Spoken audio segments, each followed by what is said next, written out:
My name is John, and this is my story. It's a tale of love, loss, and the painful realization that sometimes, even the strongest bonds can fray. My wife, Emily, and I had been drifting apart for months. The distance between us grew with each passing day, like a widening chasm that neither of us knew how to bridge. The once vibrant colors of our marriage had faded to a dull gray. Our wedding photos, once symbols of our joy, now seemed like relics of a bygone era. We argued more, laughed less. Our conversations, once filled with warmth and understanding, had turned into battlegrounds of resentment and frustration. Her icy silences spoke volumes. Each moment of quiet was a reminder of the growing void between us. Emily had become distant, withdrawn, like a fortress guarding a dark secret. She was there, but not really present, lost in her own world. One evening, after another pointless fight about nothing, she uttered the words that cut me to the core, words that echoed in my mind long after they were spoken. "You're a wimp, John," she spat. Her voice was filled with a venom I had never heard before. "You're not the man I married." Her disappointment was palpable, a heavy weight that settled in the pit of my stomach. Her words hit me like a physical blow. They shattered the fragile hope I had been clinging to. They confirmed my deepest fear. I had lost her. The woman I loved was slipping away, and I was powerless to stop it. The days that followed were a blur of silent breakfasts and hollow evenings. We moved through our routines like ghosts, barely acknowledging each other's presence. But little did I know, her cruelty had only just begun. Each day brought a new wound, a fresh reminder of how far we had fallen. Emily seemed to exist in a world of her own, her eyes constantly glued to her phone, a sly smile playing on her lips. It was as if she had found solace in a place where I could not follow.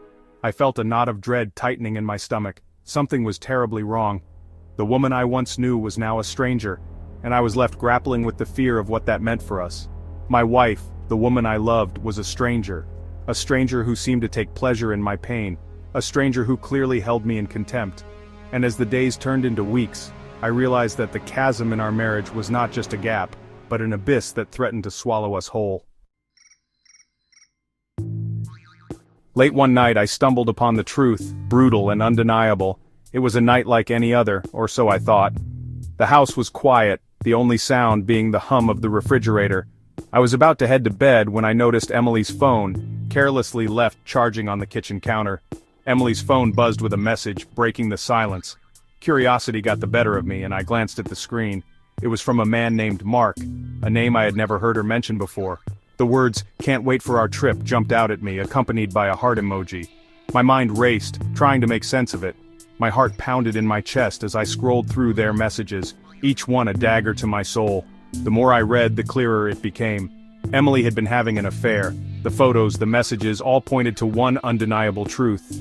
The romantic getaways, the expensive gifts I had naively believed were tokens of appreciation from her demanding boss, they were all for him. Every lie she had told, every excuse she had made, now made sense. The realization hit me like a ton of bricks. I felt the weight of betrayal crushing me. It wasn't just her indifference that had changed her. It was another man. The emotional distance, the late nights, the secretive phone calls, it all added up. The man she was planning a romantic escape with. The man who had taken my place in her heart. Anger, raw and consuming, surged through me. I wanted to confront her, to demand answers, but I was paralyzed by the shock. But beneath the rage I felt a profound sadness, a deep, aching sorrow that threatened to overwhelm me. The woman I had vowed to spend my life with had betrayed me in the worst possible way. Our wedding day, the promises we made, all felt like a cruel joke. She hadn't just broken my heart, she had shattered my world. Everything I thought I knew was a lie. And to add insult to injury, she had the audacity to call me weak, as if her betrayal was somehow my fault. The sting of her words cut deeper than any knife.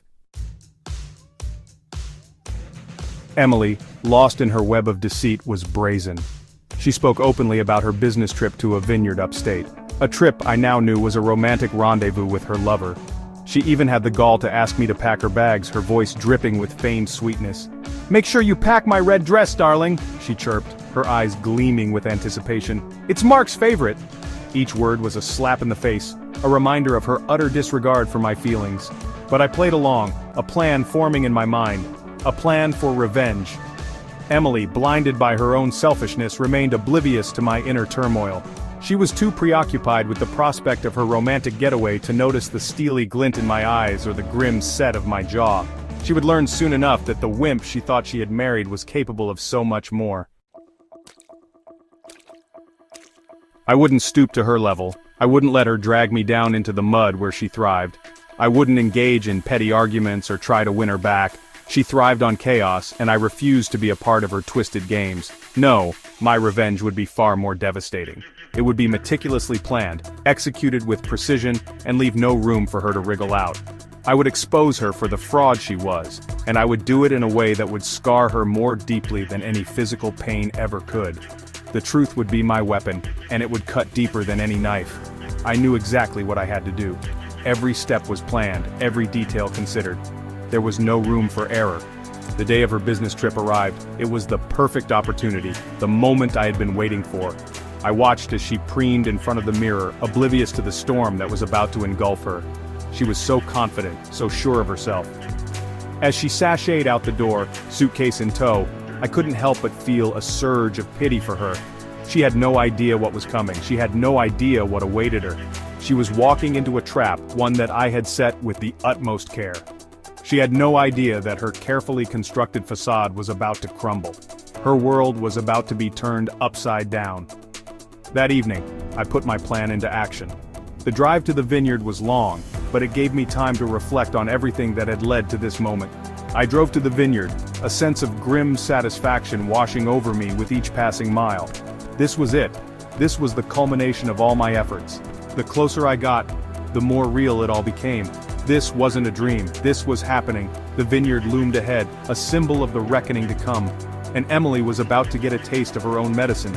She would finally understand the pain she had caused, and there would be no escape.